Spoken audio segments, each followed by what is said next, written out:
नमस्कार विद्यार्थियों, हमने कल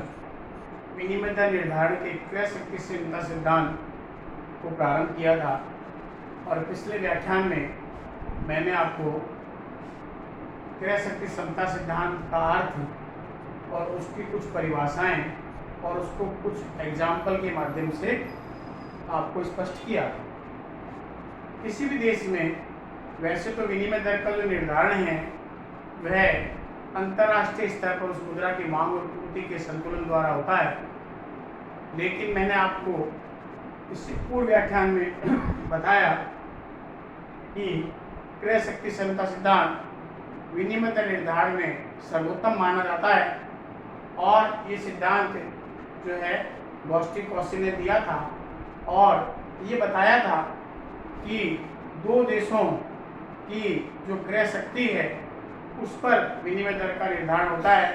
यानी जहाँ पर दोनों देशों की क्रय शक्ति एक दूसरे के बराबर हो, समान हो, तो वहाँ पर वो जो है विनिमय दर का निर्धारण होगा, यानी क्रय शक्ति क्षमता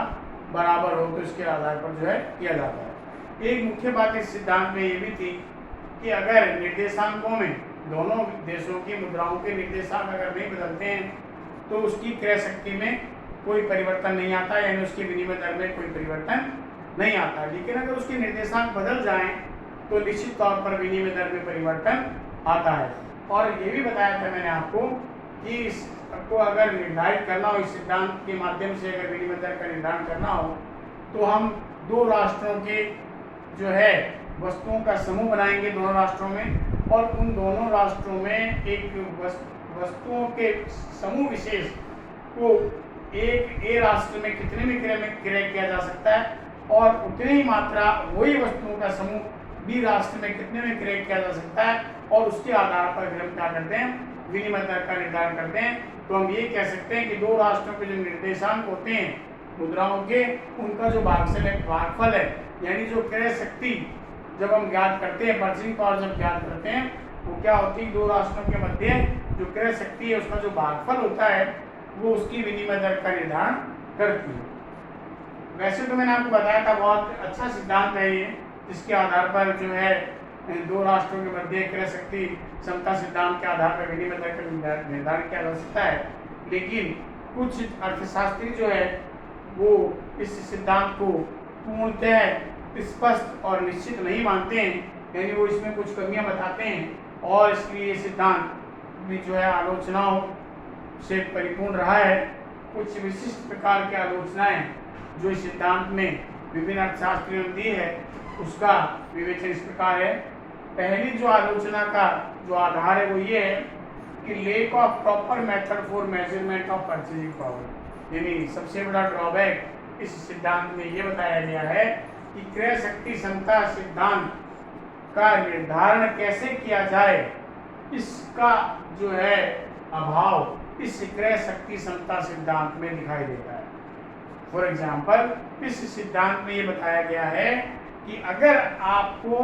दो राष्ट्रों के मध्य विनिमय दर का निर्धारण करना है तो आपको दोनों राष्ट्रों के निर्देशांक को लेना पड़ेगा, यानी उन जो है उनकी मुद्राओं के निर्देशांकों को लेना पड़ेगा। लेकिन जैसा कि आपको मैंने बताया भी था, निर्देशांक क्या होते हैं, निर्देशांक एक विशेष प्रकार के माध्यम होते हैं जिन्हें प्रतिशतों में भी व्यक्त किया जा सकता है, और निर्देशांक भूतकाल से संबंध रखते हैं। ऐसी स्थिति में जब भूतकालीन कोई आधार लेकर के और जब क्रय शक्ति का निर्धारण किया जाता है तो वो पूर्ण रूप से सही नहीं होता है, इसलिए पूर्ण मात्रा में, एक स्पष्ट मात्रा में क्रय शक्ति का निर्धारण करना कठिन होता है। दूसरी जो आलोचना है वो ये कही गई है, ignorance of the demand and supply forces of foreign exchange. जैसा कि मैंने कल के जो है व्याख्यान में आपको बताया था, चाहे वह वस्तु है, चाहे वह मुद्रा है, चाहे वह विनिमय दर है, सबका निर्धारण के लिए दो ही शक्तियां काम करती हैं, जिसको मांग पूर्ति कहते हैं अथवा बाजार शक्ति या मार्केट फोर्सेज के नाम से जान सकते हैं। इस सिद्धांत का जो मुख्य फोकस रहा है अर्थशास्त्री का, गोस्टी-कौशिक का या अन्य जो अर्थशास्त्री जो है जिन्होंने इसमें सहयोग किया है, उनका मुख्य जो फोकस था वो क्रय शक्ति पर था कि विनिमय निर्धारण के अंतर्गत जो है वो क्रय शक्ति ही है जिसके आधार पर हम जो है एक राष्ट्र की विनिमय दर को ज्ञात कर सकते हैं। यानी उन्होंने जो है इस सिद्धांत में मांग और पूर्ति जो कि महत्वपूर्ण घटक माने जाते हैं विनिमय दर के निर्धारण में, यानी विनिमय दर का निर्धारण जो है अंतर्राष्ट्रीय स्तर पर उस मुद्रा की मांग और पूर्ति पर निर्भर करता है। लेकिन इस सिद्धांत में इन दोनों तत्वों को इग्नोर कर दिया गया है, जो कि सही नहीं है, और इसलिए इन दोनों तत्वों को इग्नोर करने पर यह जो है इस सिद्धांत को, ये कमी जो है वो सिद्धांत को कमजोर बना देती है। नंबर 3 है effect on price level from exchange rate. देखिए, विनिमय दर निर्धारण के इस सिद्धांत में जो क्रय शक्ति के आधार पर दिया गया है, उसमें इस बात को छोड़ दिया गया कि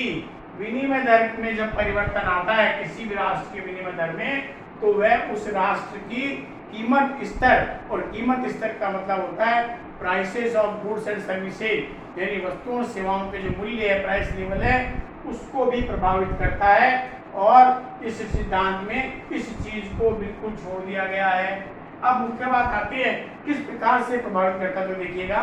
देखिए इसमें दो चीज होती है विनिमय दर के बारे में। अगर हम बात करें, या तो डीवैल्यूएशन होता है या ओवर वैल्यूएशन होता है। डीवैल्यूएशन का मतलब ये है, अवमूल्यन बोलते हैं इसको,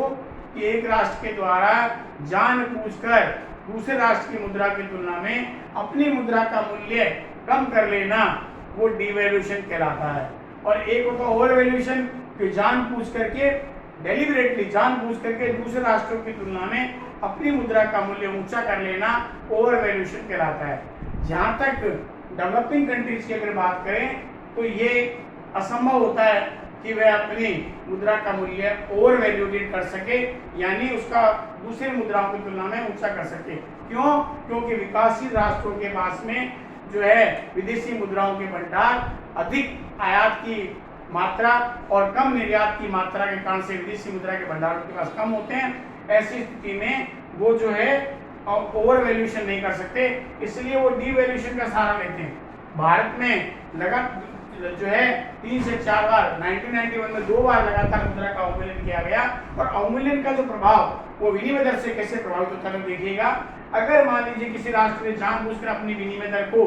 जो है अन्य राष्ट्र की तुलना में अगर कम कर लिया, तो उसका सीधा इम्पैक्ट क्या आता है, वहाँ के निर्यात तो हो जाते हैं सस्ते,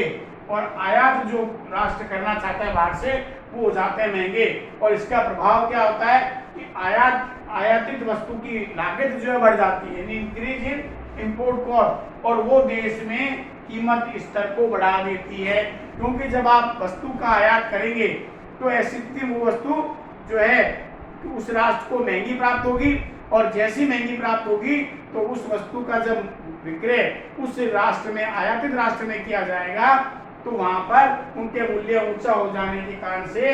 जो है उसका प्राइस लेवल बढ़ जाएगा, और जो है उसके कारण से देश में इन्फ्लेशन यानी मुद्रा प्रसार की स्थिति भी उत्पन्न हो सकती है, जो कि किसी भी राष्ट्र के लिए हितकर नहीं मानी जाती है।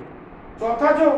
सबसे महत्वपूर्ण जो आलोचना की जाती है वो ये है कि इस सिद्धांत में कुछ महत्वपूर्ण तत्वों को छोड़ दिया गया है। केवल और केवल जो जोड़ दिया गया वो ये है कि विनिमय दर का निर्धारण 2 राष्ट्रों की मुद्राओं के निर्देशांक अथवा सूचकांक पर निर्भर करता है, जबकि कुछ अन्य ऐसे तत्व भी होते हैं जो कि विनिमय दर निर्धारण में अपना महत्वपूर्ण योगदान देते हैं। जैसे आयात और निर्यात की मात्रा। देखिए, मैंने आपको पूर्व में जो है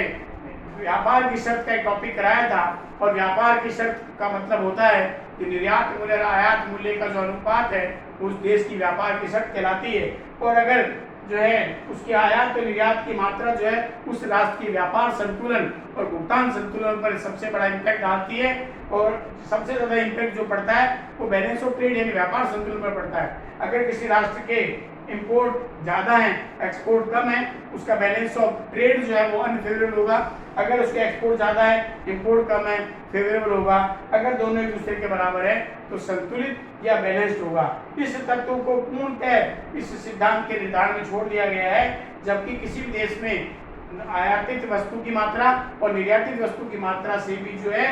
वो विनिमय दर का निर्धारण किया जाता है। क्यों? क्योंकि आयात और निर्यात की मात्रा उस राष्ट्र के विदेशी विनिमय भंडारों को प्रभावित करती है। नेक्स्ट आता है इसी का ही है change in balance of payment. Balance of payment एक ब्रॉड कंसेप्ट है, इसका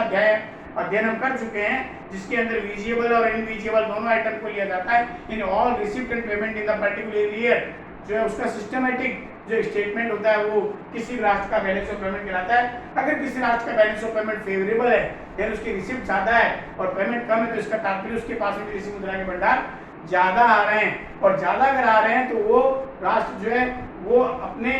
जो है विनिमय दर को अन्य राष्ट्रों की तुलना में ऊंचा रख सकता है, यानी वह विनिमय दर को प्रभावित कर सकता है। यानी ये बैलेंस ऑफ पेमेंट की स्थिति भी जो है विनिमय दर निर्धारण में अपना महत्वपूर्ण योगदान देती है, जबकि अर्थशास्त्रियों ने इस कंटेंट को या इस फैक्टर को बिल्कुल छोड़ दिया। उसके बाद में आता है यह सिद्धांत केवल और केवल फ्री ट्रेड पॉलिसी पर जो है मैं कामयाब है। इसका कारण तात्पर्य यह है कि मुक्त व्यापार का मतलब होता है no intervention of the government in the export और import called free trade policy. मुक्त व्यापार वह नीति होती है जिसमें आयात और निर्यात पर सरकार का कोई प्रतिबंध नहीं होता। तो यह सिद्धांत केवल और केवल मुक्त व्यापार नीति में ही सफल हो सकता है या एप्लीकेबल है, जबकि वर्तमान परिप्रेक्ष्य में हम देखते हैं सभी राष्ट्रों ने प्रोटेक्शन पॉलिसी यानी अपने घरेलू उद्योगों को संरक्षण देने के लिए प्रोटेक्शन पॉलिसी को अडॉप्ट कर रखा है। इसलिए ये सिद्धांत एक सीमित मात्रा में फ्री ट्रेड पॉलिसी पर ही लागू होता है। और अंतिम जो इसकी आलोचना की जाती हुई है कि this law is only applicable in the long run,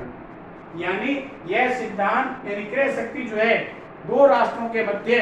जो है क्रय शक्ति दीर्घ काल में जाकर के एक दूसरे के समान होने की प्रवृत्ति रखती है, यानी उसमें स्थिरता आती है। और ऐसी स्थिति में यह सिद्धांत केवल दीर्घकालीन व्याख्या करता है, अल्पकालीन व्याख्या ये सिद्धांत नहीं करता।